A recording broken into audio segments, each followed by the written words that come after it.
Nová řada vysokotlakých čističů Karcher Full Control se vyznačuje novou pistolí Vario, která v podstatě nastaví požadovaný tlak podle daného čištění povrchu.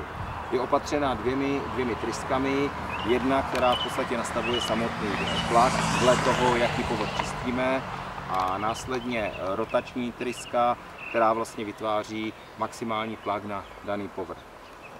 Myčka je v danou chvíli opatřena navijákem, nádobkou na chemikálie, teleskopickým madlem, velkým vypínačem a lze dokoupit velké a bohaté množství příslušenství.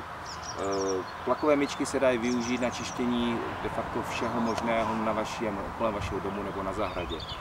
Jako předností bych vyzdvihl vodou chlazený indukční motor, dále čerpadlo, které je tvořeno částmi skelných vláken a ve finále to znamená tichý chod a větší úsporu vaší peněženky z hlediska náročnosti. Značka Karcher v podstatě je lídrem na trhu s vysokotlakými čističi, má výbornou servisní síť a dlouholetou tradici v prodeji těchto produktů.